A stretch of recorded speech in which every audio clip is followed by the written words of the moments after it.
Discharge ചെയ്ത് വീട്ടിൽ വന്നു കഴിഞ്ഞപ്പം ഞങ്ങൾ ഹോസ്പിറ്റലിൽ നിന്ന് കൊണ്ടുവരുന്നത് അവനെ അവനെ തോളിലിട്ട് അവന് നേരെ നിൽക്കാനൊന്നും പറ്റുന്നില്ല, ഒന്നും ചെയ്യാൻ പറ്റുന്നില്ല, അതേ അവസ്ഥ തന്നെ, കഴുത്ത് നേരെ നിൽക്കത്തില്ല.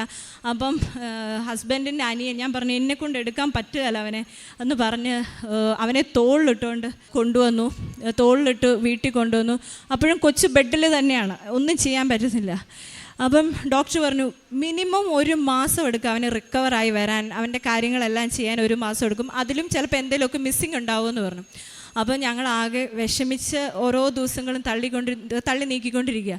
അപ്പോഴാണ് ഓരോ ദിവസവും ഞങ്ങളെ ആശ്വസിപ്പിക്കാനെന്ന് പറഞ്ഞാൽ അവൻ ഓരോ ഇമ്പ്രൂവ്മെൻറ്റ് കാണിച്ചു തുടങ്ങി. വീട്ടിൽ വന്നു പിറ്റേ ദിവസം അവൻ കഴുത്ത് നേരെ വെക്കാൻ തുടങ്ങി.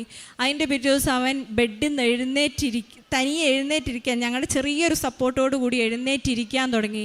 പിന്നെ അവൻ തനിയെ എഴുന്നേറ്റിരിക്കാൻ തുടങ്ങി. പിന്നെ അവൻ എഴുന്നേറ്റ് നിന്ന് നോക്കി, പിന്നെ നടന്നു.